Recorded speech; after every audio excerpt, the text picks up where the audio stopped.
we broke in and we changed the lock. And my friend went further in to check there was nobody dossing in the house and it wasn't being vandalised or anything. And that's when he seen this, it was like a divan bed. He lifted up the top and he found the body then. That's when we noticed the smell as well.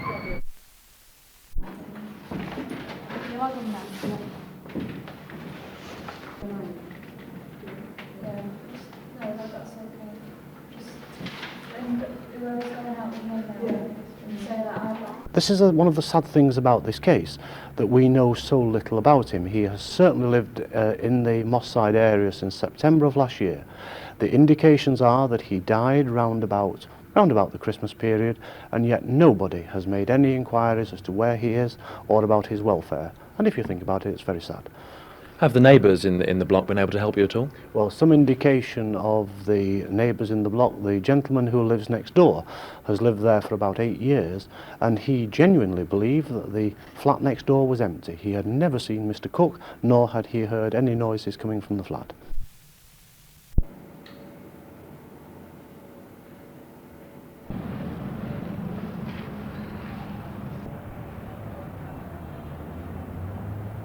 All night long, being in these places, he's always suddenly trying to break in the places, and the tenants won't come out because they'll get bloody murdered.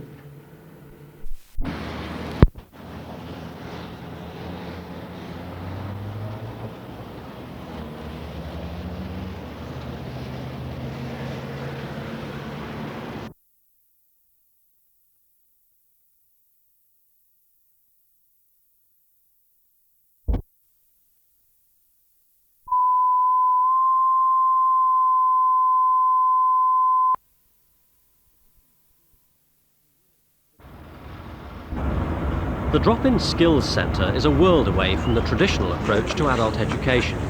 It's geared completely to the needs of students. They come and go as they please, without a formal timetable. And the accent is very much teach yourself, but with professional guidance. The new centre opened 6 weeks ago, offering a range of subjects from computing and industrial sewing to home electrics and plumbing. You can go along to improve your maths and English too, and there's even a small library to help those who've recently set up their own business.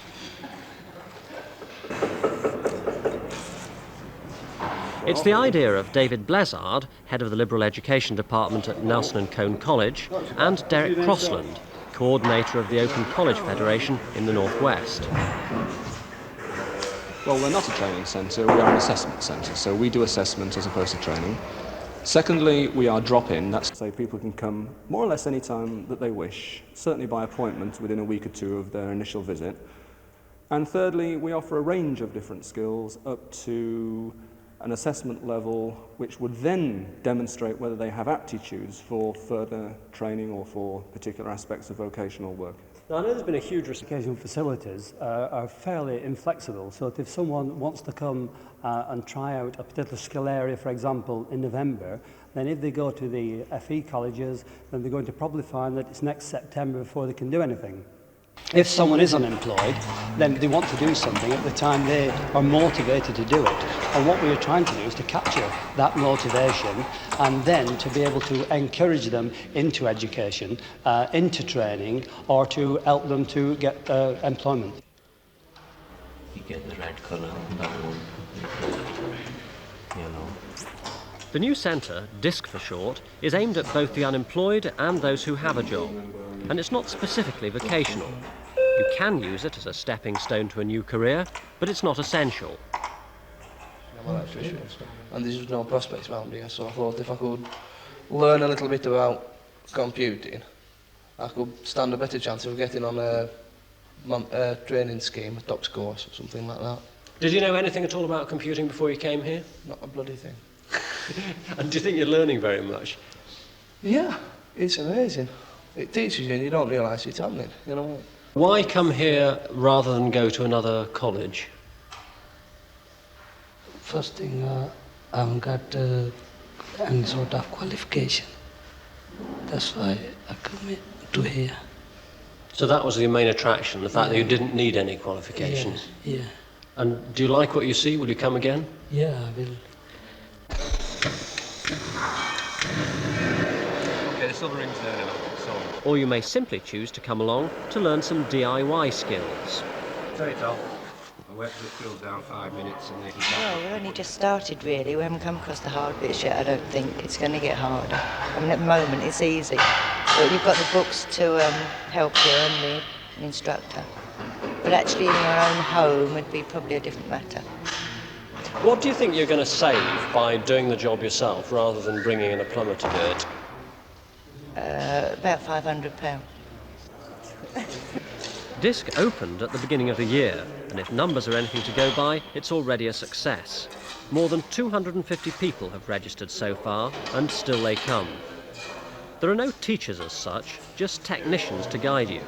The rest you teach yourself using very simple textbooks written specially for each course. Naturally, it all costs money. At the moment, the Manpower Services Commission is funding the experiment to the tune of £100,000 a year, but to the students, it's free. Certainly that is an attraction, but I don't think it's the only attraction. I think one of the important things that we've found with this place is the tremendous amount of motivation that people have who come.